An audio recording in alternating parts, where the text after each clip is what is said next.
Like that's the rule for him. He's always been having that type of behavior. And that whole line, like, I understand where I am. Do you understand where you are? Because to me, when I hear you say that, it doesn't feel like you understand where you are. You are jeopardizing your team. And by the way, like, this whole thing, it is what it is. No, that's not the case, Draymond. Like, we've heard you say this before. That felt even more embarrassing than the act itself. It was like the explanation of, now I need to explain myself because I understand what I did, but I don't think he truly understands how important he is to this team. And that's crazy to me for somebody so cerebral, somebody so aware, a sense of heightened awareness. The lack of awareness internally is what really loses me. Uncle Seth, what'd you think of that? What I think of it was a joke, to be honest with you. I mean, look, he can say all he wants about he understands what he has to do. The problem is he's like the boy who cried wolf. I mean, like, to me, I don't only blame Draymond. I blame the organization. You can't continue to say, all right, and put him right back in the game. All right, put him right back in the game. You talk about the dynasty of the Golden State Warriors. It's over. It's done. The culture creators in that locker room have to take ownership in what's going on. And you know what? This isn't Steve Kerr, although he's got it up. Don't play the dude. He's absolutely killing your culture, your identity, and basically everything that you built. Eventually, no means no. It's like when you're dealing with your kids. If no means yes, then you know what? You shouldn't have said no. So your actions as a coach, as an organization, have to be a whole lot stronger because you can't just say, hey, I know it's Draymond, we're disappointed. If I'm Steph Curry, hey, Steph Curry, that's your locker room. You're the culture creator for the Golden State Warriors. You've got to take a stronger stand. Steve Kerr's got to take a stronger stand. And you know what? So the way it is right now, the Golden State Warriors aren't going anywhere. They're not going anywhere. You're going to have to blow this thing up. So why not make a strong statement and say, you know what? We've got to move on. It might impact us in the playoffs this year. Who cares about it? We're not winning a national championship this year anyway.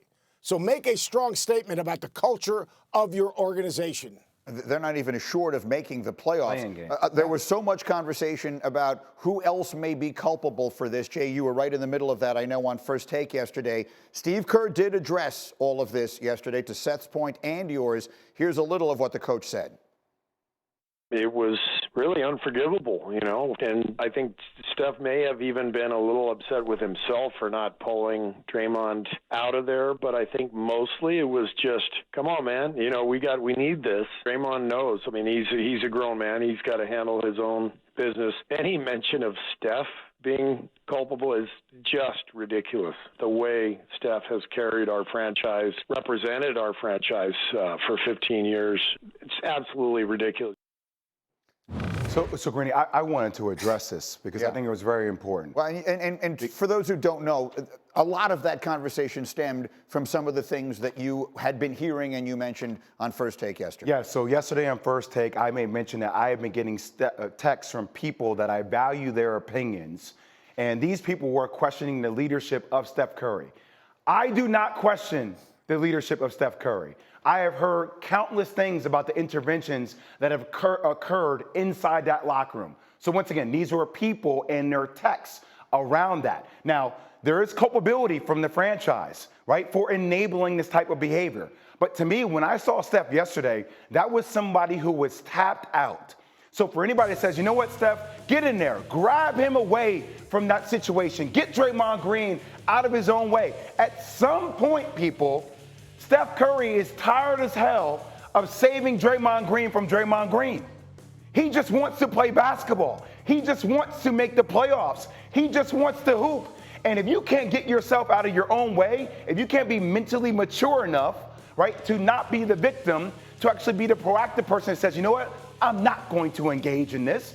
There's a point where Steph Curry, one of the top 10 greatest players to ever live, is going to say, you know what, it is what it is. I'm done with this. I can't help you anymore. I'm tired. Seth.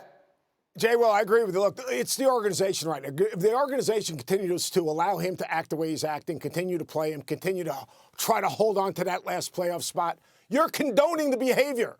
You're condoning it because you're not taking any actions. All the words you want, Steve Kerr. Steve Kerr is a great leader, great coach, incredible success. The organization's been incredible. But here's the deal. Words mean nothing. Actions speak volumes. And right now, when I look at it, the Golden State's actions is, you know what? We understand Draymond. We understand we don't want him to act this way. But, you know, hey, Draymond, go back out there. That's all right. We'll give it another shot. Oh, Draymond, go back out there. We'll give it another shot.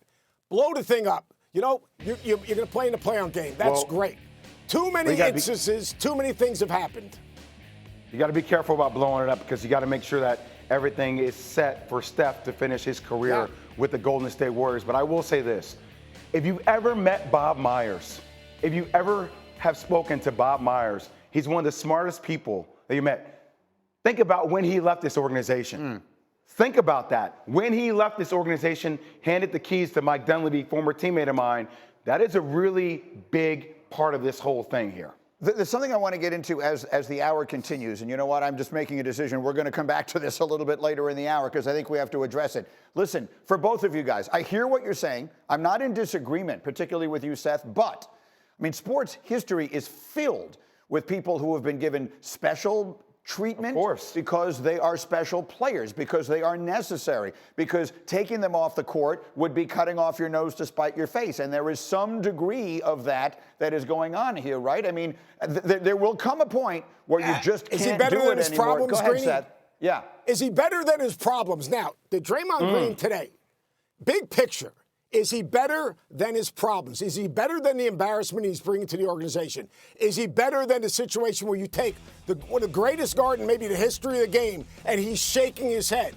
Are you better off moving on from him and then surrounding young players, bringing in new players, creating a new edition of the Golden State Warriors, and you basically center it around Steph Curry? You have him as part of the organization in terms of the decisions you're making moving forward. But do you think, let me ask you this, Steph Curry, do you think he wants to play with Draymond Green another year and go through this every single week, month? Who knows what it is? Because you don't know. Okay, so here's the position I find myself in today. I am by no means defending Draymond Green's actions the other night. I agree when Tim Legler yesterday said that they were selfish, and I wanted to get Bart in this conversation as well, just as one who was a fiery leader. That was my role on everything. Yeah, that was your role, and in a team sport, I thought your perspective in this would be interesting. I get it. I mean, what he did the other night was terrible, and I fully understand why everyone would be aggravated with him. But this idea that suddenly, well, this we can't have. This is the straw that broke the camel's back. This is a guy who cost a 73-win team a championship by getting himself suspended in the finals with the lead. This is a guy who twice this year, once he smashes Nurkic, the other time he's got Rudy Gobert around the throat. We've seen that happen this year. But now, because he got thrown out for arguing with the officials, this is a bridge too far. No matter, we can't have this now. Now we got to get rid of him. Now Steve Kerr's not a leader. Now Steph Curry's not a leader. Now we can't have this. It feels to me like we have gotten outraged over, all things considered, the least egregious thing we've seen Draymond Green do in a really long time. Am I crazy? Yes.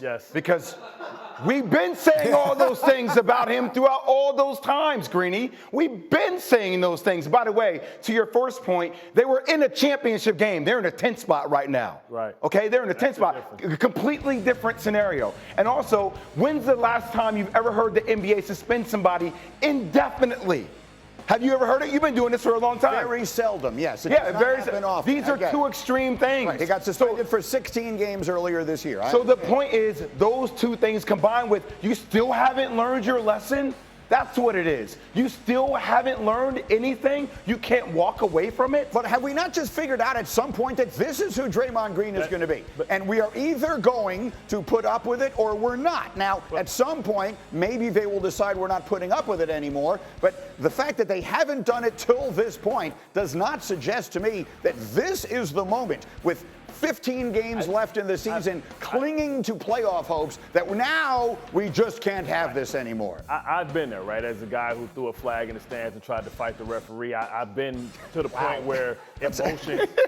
Wow. That's a great way to start a sentence. Well, Go ahead, sorry. Emotions sometimes get the better of you, right? So, Draymond Green for this team has always been an accountability police, right? When guys get out of line, he put them in check. But who's the guy there that's able to put him in check? And maybe that's not Steph's role and his character, but the difference is, Greeny, production breeds tolerance. And now the production, the juice isn't worth the squeeze. And as a Michigan, resident or born and raised in Michigan like Draymond, it hurts me to say this, but we saw this with Dennis Rodman, right? As long as you're winning, the fact that they're in 10th place and he still can't get it, when is he ever going to get it? So now we're watching one of the greatest basketball players of all time just frustrated because he can't control this guy, and they're wasting Steph Curry's prime where he's still playing at a high level, and this team is going to get broken up. And watching the end of dynasties are always tough to watch. Right. But the same stuff that you pulled years ago when you were at your peak and your prime, your athletic peak and prime, you can't pull that stuff anymore because you don't bring the productivity that's needed for us to win championships and games. Go ahead, Seth.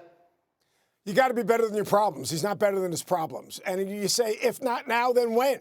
Like when? Because you cannot move on and continue to be the Golden State Warriors, the standard for so many years, and allow this type of behavior. It's just plain and simple. It's killing your locker room. It's killing your chemistry. It's killing the identity of who you are and what you built. I love the way Draymond Green plays. I love his competitiveness.